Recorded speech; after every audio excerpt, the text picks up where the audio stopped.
Desarrollemos entonces cuáles son los beneficios de la muerte de Cristo en la cruz, ¿no? Como dije, si podríamos enumerar, no alcanzaríamos en puño de letra para poder escribir cuán cantidad de beneficio que hizo Dios por nuestras vidas. Uno de los tantos, en los versículos podemos ver, por ejemplo, los sinópticos también, en los sinópticos o evangelios, en Marcos, en 15, 21 al 41, en Lucas 23 al 26 y al 49, y también en el Evangelio de Juan podemos ver de capítulo 19, 17 al 30 en cuanto a esto. Uno de los beneficios es que en la muerte de Cristo nos dio acceso directo hasta la presencia de Dios, la muerte de Cristo. Veamos esto entonces.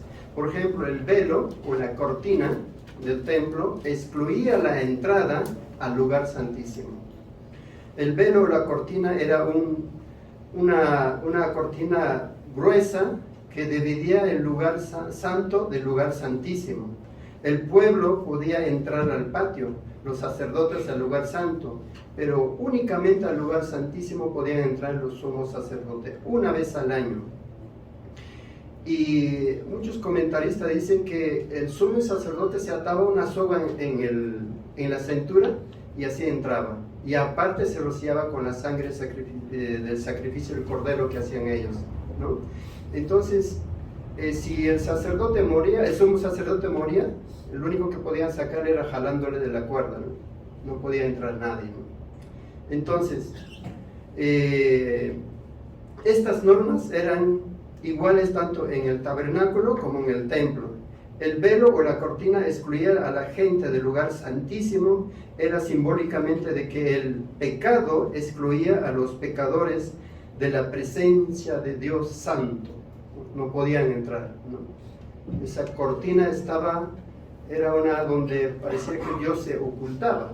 También se acordarán en Monte Sinaí, cuando a Moisés dijo Dios que el pueblo no subiera, y Dios se tapó con una nube, ¿no? Para que el pueblo no viera.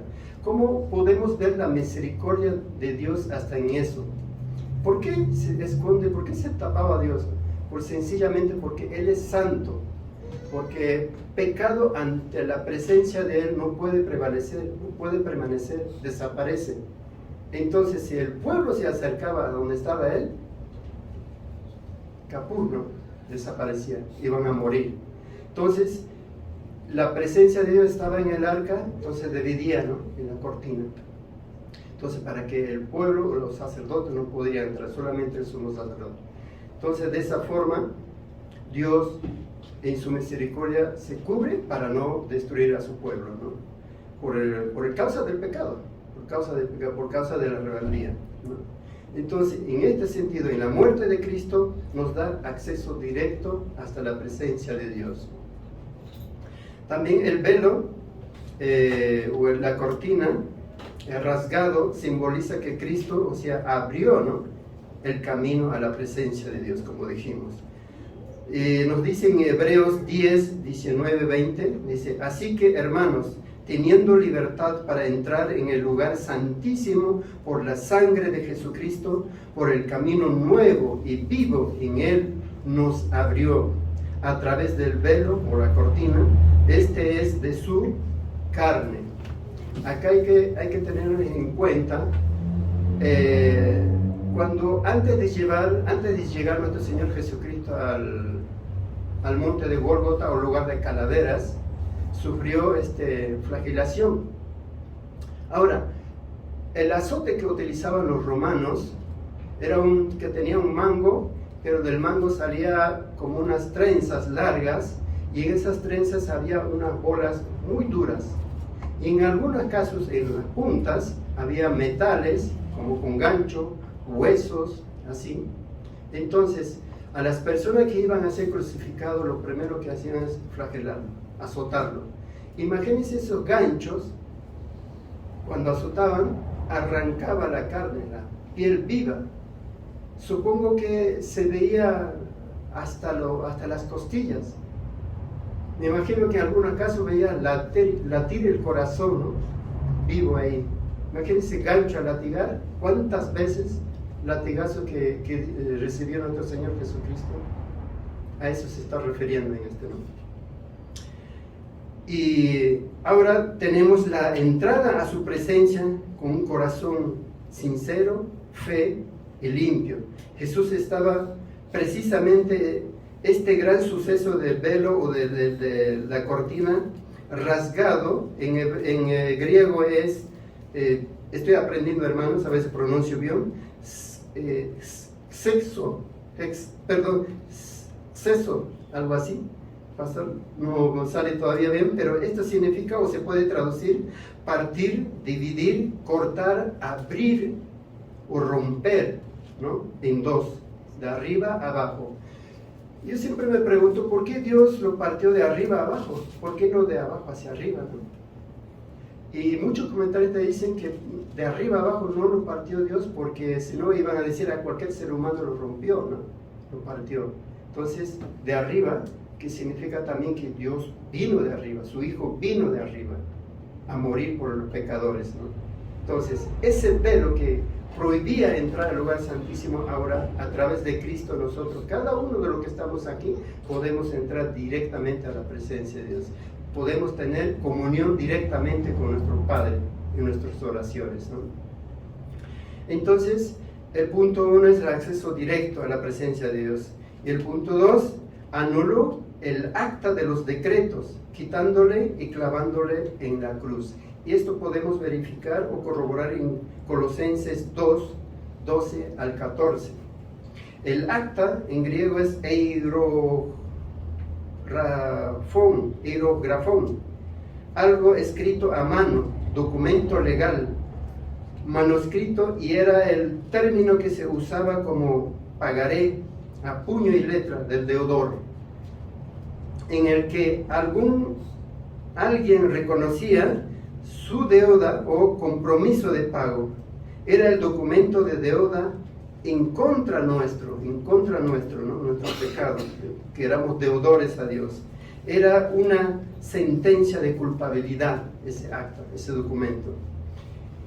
Según Pablo, consistía en ordenanzas, mandamientos, preceptos y estatutos de la ley de Mosaico. Esto podemos corroborar en Efesios 2:15 y también en Colosenses 2:4. Y ya que la Biblia enseña que por medio de la ley, y es el conocimiento del perdón, y todos hemos sido pecadores, como dice en el Romanos 3, 20, 23, que todos se han descarriado, ¿no? Y también una supresión u obliteración, ya sea del pecado del hombre, ¿no? Esto podemos corroborar en algunos pasajes en Hechos 3, 19 y del decreto en Colosenses 2, 14 y hacia el hombre en Apocalipsis 3, 9. Y también nos habla en Apocalipsis 21, 4.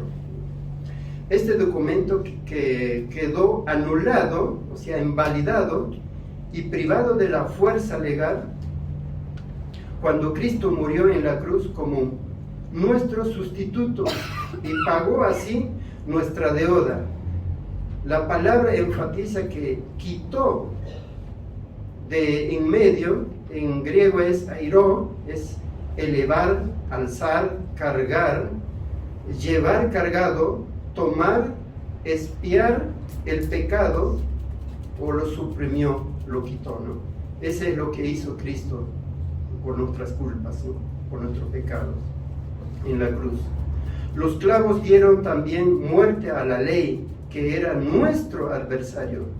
En Gálatas 3:13 nos dice: Cristo nos rescató de la maldición de la ley al hacerse maldición por nosotros, pues está escrito: maldito todo el que es colgado de un madero. Este es lo que Cristo hizo por nuestras vidas, ¿no? Siempre en mis oraciones a veces digo: Raúl, ¿por qué no hay gratitud todos los días porque Cristo hizo por tu vida? Por lo que Dios hizo con su único Hijo por su vida. Entonces este nos inspira a ser agradecidos todo el día, tener gratitud hacia Dios por lo que Dios hizo a través de su Hijo en Cristo en la cruz. Y la tercera enseñanza o beneficio es: ganó una victoria en la cruz. Esto corroboramos en Colosenses 2:15, en donde nos dice: y despojando a los principados y a los potestades, los exhibió públicamente, triunfando sobre ellos en la cruz. Triunfando es llevar una procesión. Hacía alusión a las costumbres de aquel tiempo, cuando el rey volvía victorioso después de una batalla, llevando a sus prisioneros de guerra en desfiles de su triunfo en la ciudad, para mostrar o exhibir la gran victoria que había adquirido. El pueblo aplaudía y quemaban especies aromáticas, reconociendo la victoria de su rey. Y esto es lo que Cristo hizo en la cruz. Exactamente lo que hizo Cristo en la cruz. La palabra triunfó sobre ellos en la cruz significa también que Cristo venció al morir en la cruz. Esto significa desarmar, despojar. Él venció todos sus poderes y fuerzas espirituales a través de la cruz, desarmándolos y obligándolos a desfilar derrotados ante el mundo, exhibiéndoles. Entonces, ¿a quiénes los venció Cristo en la cruz? En el versículo 15 de Colosenses 2 nos dice: a los principados y potestades.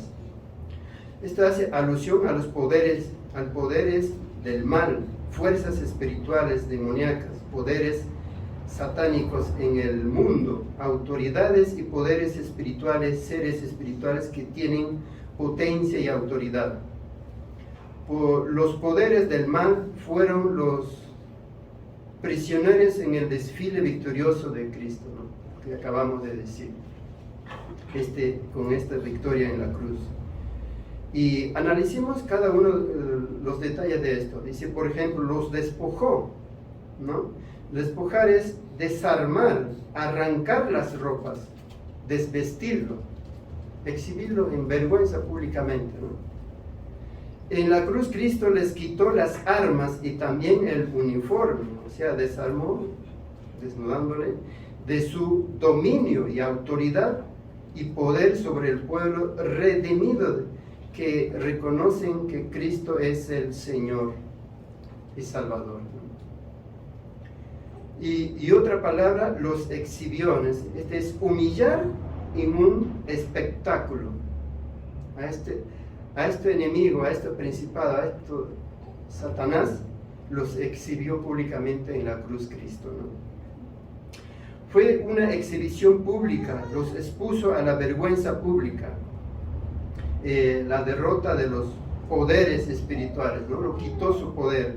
Sin embargo, la lucha espiritual continúa. El apóstol Pablo nos dice que porque no tenemos lucha contra sangre ni carne, sino contra principados, contra potestades, contra los gobernadores de las tinieblas de este siglo, contra huestes espirituales de maldad en las regiones celestiales. Esto nos dice en Efesios 6:12. Y también derrotó a Satanás y sus demonios, ¿no? En Hebreos 2:14-15.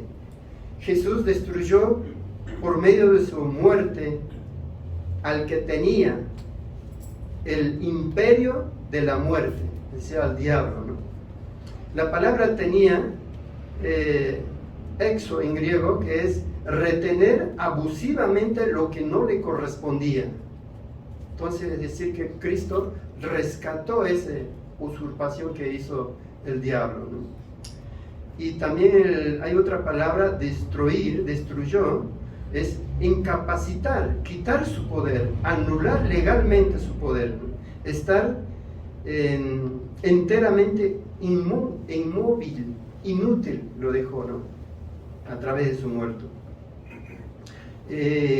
Por medio de la muerte de Cristo, se destruyó el diablo, o sea, quedó incapacitado completamente, ¿no? En primera de Juan 3:8 nos dice, el que participa del pecado es el diablo, perdón, el que practica el pecado es el diablo, porque el diablo peca desde el principio. Para esto apareció el Hijo del Hombre, para deshacer las obras diabólicas, o sea, las obras del diablo, ¿no? Para eso nos libró, ¿no?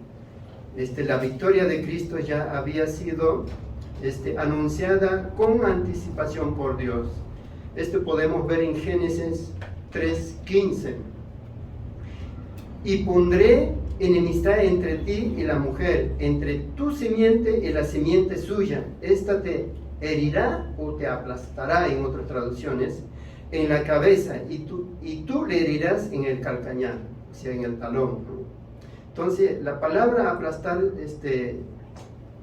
en griego creo que se pronuncia así, señor pastor, corríjame por favor, viene de la raíz shurf, es aplastar, pisotear, golpear, herir, quebrantar, destruir en la cabeza, ¿no? Y lo podemos corroborar en Apocalipsis 5:5, donde Cristo venció aplastando la cabeza de Satanás, ¿no? Otro punto de enseñanza, el punto 4, los beneficio punto 4, en Gálatas 4:3-5, nos redimió, ¿no? La palabra redimir es comprar, pagar, rescatar de pérdida, lo que estaba perdido. Comprar hacia afuera, lo que estaba preso, dejar en libertad, ¿no? Dejó en libertad. Redimir de la esclavitud del pecado, como nos dice en Romanos 16:17-8, nos redimió de esa esclavitud de nuestro pecado, ¿no?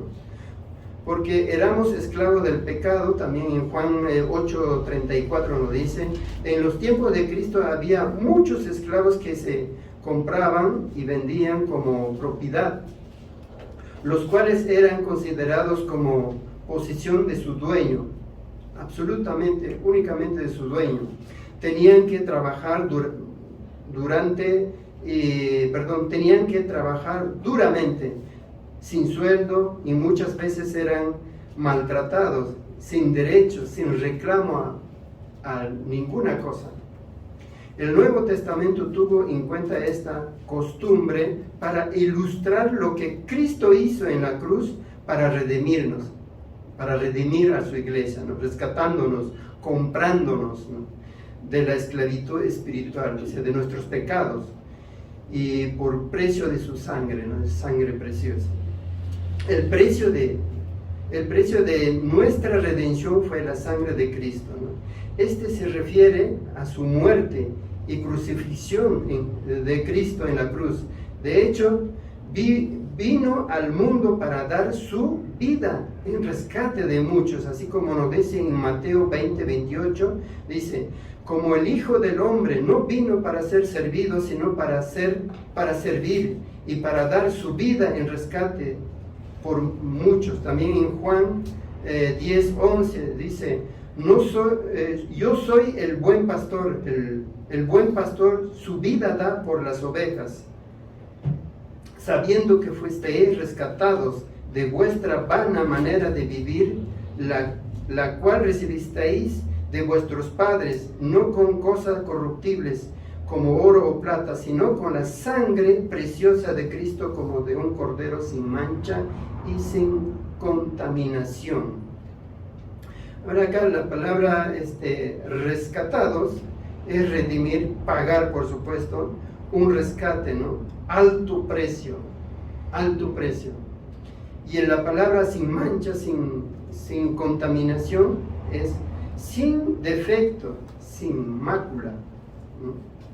En Apocalipsis 5:9 nos dice, y cantaban un nuevo cántico diciendo, digno eres de tomar el libro y de abrir sus sellos, porque tú fuiste inmolado, y con tu sangre nos has redimido para Dios de todo linaje y lengua y pueblo y nación.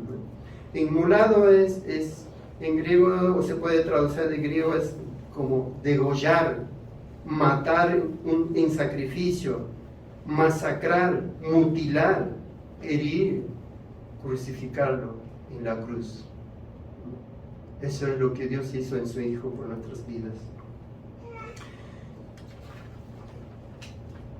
Ahora bien, ¿cuál es el propósito de habernos redimido o comprado con su sangre Cristo? ¿Para qué nos redimió? Yo puse acá 2 puntos, hay muchos, pero uno de los cuales es, como podemos ver en 1 Corintios 6:20 y también en Hebreos 9:12 al 14. En 1 Corintios 6:20 dice: porque habéis sido comprados por precio, glorificad pues a Dios en vuestro cuerpo, en vuestro espíritu, en los cuales son de Dios. Entonces, nos compró Cristo. En la traducción del comprado es como ir al mercado a comprar. Es como lo que estaba preso, en otras palabras, preso, lo liberó Cristo, ¿no? Y el precio en griego es time, que es un valor, un alto precio, ¿no? Y este es para glorificar, para que nosotros podamos glorificar a Cristo, nos compró con este alto precio, ¿no? Para esto nos dice, glorificar es estimar, alabar, dar honra al Todopoderoso, ¿no? Y Él nos compró con su sangre y nos rescató de la esclavitud, y ahora pertenecemos a Él como un nuevo dueño. Hay que acordarnos que los esclavos de antes, no, como dijimos, no tenían derecho a nadie, solamente pertenecían a su amo. Ahora, Cristo nos rescató a través de su sangre preciosa, ahora pertenecemos, por esta compra, solamente pertenecemos a Cristo. Él es nuestro dueño, amo y Señor absoluto. Por esa razón, nosotros, el propósito de que nos compró, que nos rescató, es para honrarle, para alabarle, para reconocerle, para agradecerlo todos los días. Cada uno de nosotros que estamos acá sentados, hermanas y hermanos, es que nuestro Señor ha pagado un alto precio por nuestras vidas. A veces dijimos, sí, ya lo sé lo que hizo Dios a través de su Hijo en la cruz. Sí, murió, entregó a su Hijo para salvar a la humanidad. Pero conocemos intelectualmente, pero a veces, voy a hablar por mí, a veces no agradezco a Dios por lo que Él hizo. A veces me olvido solamente intelectualmente, lo tengo ahí, que lo que hizo, pero mi gratitud hacia Dios todos los días no está. Entonces por eso a veces me autorregaño a mí mismo. ¿Por qué eres así, Raúl? ¿Por qué no eres agradecido con lo que Dios hizo por tu vida? Con lo que Dios te dio, te bendijo. No solamente la vida eterna, no solamente me lavó mis pecados comprando con su sangre, no solamente me perdonó, sino que nos dio también vida eterna. Y también podemos ver ahora el quinto beneficio en 1 de Pedro 2:24. Dice, llevó el castigo de nuestros pecados. Veníamos desarrollando. La palabra llevar es llevar la responsabilidad, las consecuencias, la pena, la culpa o el castigo del pecado. Tomar arriba, llevar hacia arriba o a la presencia de Dios. En la cruz lo llevó, ¿no? Es nuestros pecados. El castigo del pecado, y por eso queda satisfecha la justicia de Dios, y como consecuencia y resultado, Dios ahora puede perdonar a los pecadores arrepentidos genuinamente, sin infringir en ningún momento su propia ley justa. Por eso, pudiendo ahora perdonar, queda satisfecha el amor de Dios. Este acto de Cristo que quitó la ira de Dios contra nuestro pecado y el mal, tiene un nombre especial en la Biblia, que es propiciación, ¿no? Quitar el pecado, como dice en Romanos 3:25, o en 1 de Juan 2 y capítulo 4:10. El hecho de que Cristo estuvo dispuesto a morir por nosotros, por propiciación, por nuestros pecados, es muestra de su gran amor de Dios, como dice en 1 de Juan 4:10. La muerte de Cristo no solo tiene consecuencias hacia nosotros, sino también hacia Dios. Hacia nosotros, Él nos puede perdonar, limpiar y salvar. Esa es la consecuencia a favor de nosotros. Y hacia Dios, Cristo por su sangre en la cruz lo quitó la ira de Dios contra el pecado de la humanidad. Ya no hay castigo. Cada uno de nosotros que estamos acá nos merecíamos el lugar de Cristo. Esa iba a ser la ira de Dios por nuestra rebeldía, la rebeldía humana, ¿no? Por ser pecadores. Pero ahora, a través de Cristo, la ira de Dios, somos libres. Somos libres. ¿Cómo no agradecer a Dios por eso, no? ¿Cómo no agradecer a Cristo por lo que hizo? También, si Cristo pagó la pena de nuestros pecados, la ley de Dios tampoco debe acusarnos de nuestros pecados. Ahora quedamos ante la ley de Dios como si nunca hubiéramos pecado, y ahora la ley divina no nos considera como pecadores, sino como justos. Eso nos dice en Romanos de apóstol Pablo 3, 24, 28 y capítulo 5, 1. Este es el propósito divino, vivir la justicia de Dios ahora. La palabra justificado también que Pablo usa aquí describe la situación legal delante de Dios del pecador salvado. Significa también que ahora tenemos paz para con Dios, y cuando nos presentamos ante Dios en oración con corazón sincero, Dios nos mira como si nunca hubiéramos pecado. Aunque nuestro carácter no sea perfecto todavía, ya somos justos. Claro, este carácter perfecto va a ser en el futuro, cuando estemos con Cristo.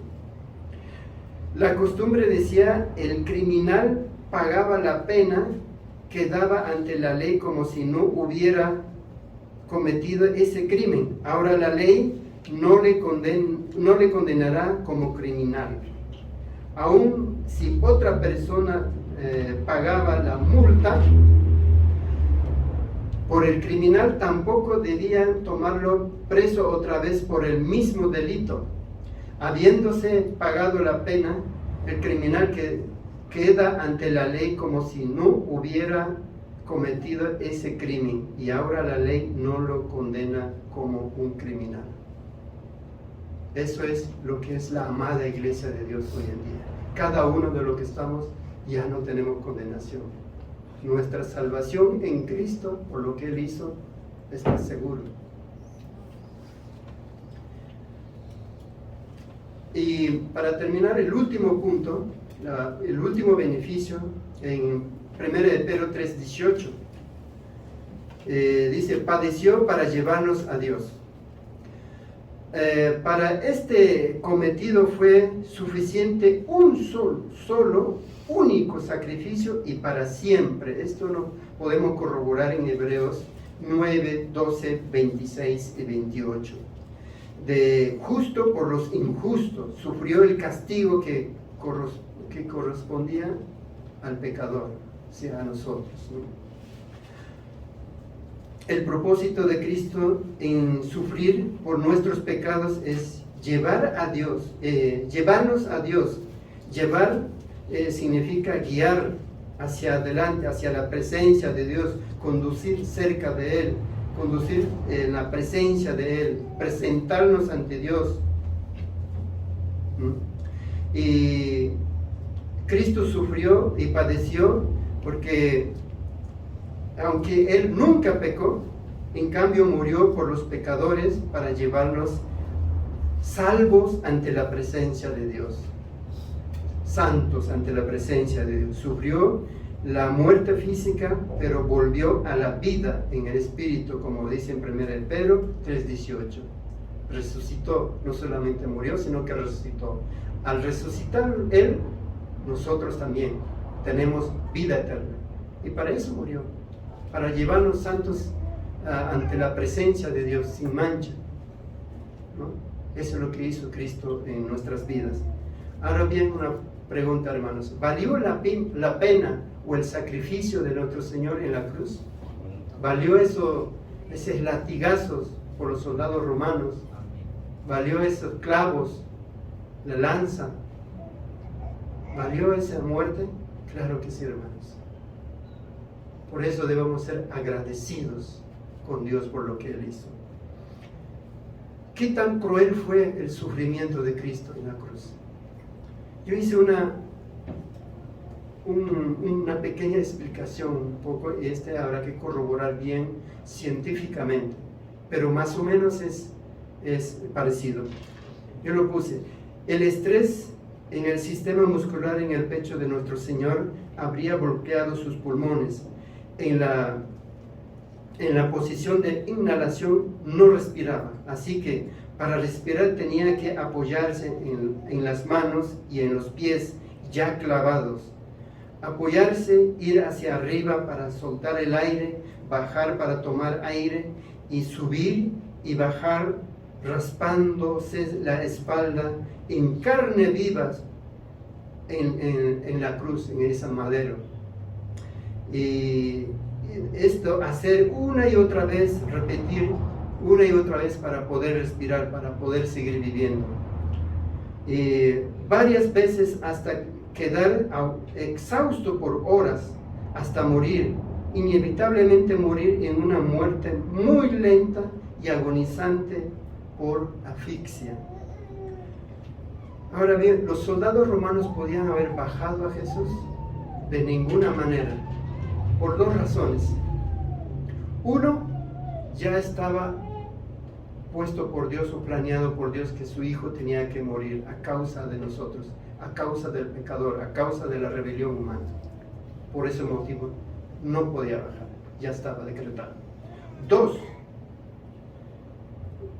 los soldados romanos eran asesinos profesionales, sabían bien lo que estaban haciendo, porque si ellos bajaban de la cruz o dejaban de dejar escapar a un preso, ellos serían ejecutados en el lugar del preso que estaba por ser ejecutado.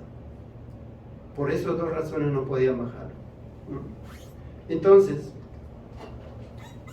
cuando el soldado romano clavó su lanza en las costillas de nuestro Señor, salió sangre y agua, como dice en Juan 19:34. Esa era la descripción de un derrame pericardíaco que comprueba la muerte por asfixia. Y esa es la situación que no se puede negar y no se puede evitar. Eso dice científicamente, médicamente está comprobado eso. Ahora, como dice en Juan 3:16, texto muy conocido, dice: porque de tal manera amó Dios al mundo que ha dado a su Hijo unigénito, para que todo aquel que en Él cree no se pierda, mas tenga vida eterna, ¿no? Entonces, ¿vale la pena venir a agradecer a Dios a la iglesia? Claro que sí. ¿Vale la pena agradecer todos los días? Claro que sí, por lo que Dios hizo a través de su Hijo en la cruz. Una vez un padre estaba estaba leyendo un libro sentado con su hijita, con su pequeña en sus rodillas, y la niñita lo vio el libro, y una página estaba crucificado un individuo, y la niñita lo pregunta: papá, ¿murió por ti? Sí, mi hijita, murió por mí. ¿También murió por mamá? También murió por mamá. ¿Y también murió por mí? Sí, mi hijita, también murió por mí. Y la niñita se deslizó de la rodilla del papá, se arrodilló y dijo: Señor, gracias por morir en la cruz por mí. y perdóname por haber tardado tanto en agradecerte. Así que, hermanos, ¿qué podemos dar? ¿Qué podemos hacer para agradecer? Nada. Lo único que tenemos es nuestro pecado. Nosotros no tenemos nada para dar. Así que, ¿cómo no ser agradecidos a Dios por lo que Él hizo? Siempre hay que ser agradecidos, hermano. Este es para recordar lo que Cristo hizo por nuestras vidas. Lo que Él hizo realmente por cada uno de nosotros. Y también seguramente tenemos una historia, un montón de historia cada uno de nosotros, de dónde nos sacó Dios, ¿no? Este amor de Dios acá se puede ver. En este Juan 3:16 es un resumen de lo que es realmente Dios para la humanidad, para el rebelde humano, ¿no? Pero gracias, Señor. Pastor, gracias, hermano. Dios los bendiga, hermano, Señor. Gracias te damos, Padre, porque nos permites concluir este tiempo de adoración. Al disponernos, Señor, a salir de tu casa, queremos rogarte que el amor tuyo, que la gracia de nuestro Señor Jesucristo, que la comunión de tu Santo y bendito Espíritu sean con cada uno de nosotros, ahora y siempre. Amén. Estamos despedidos.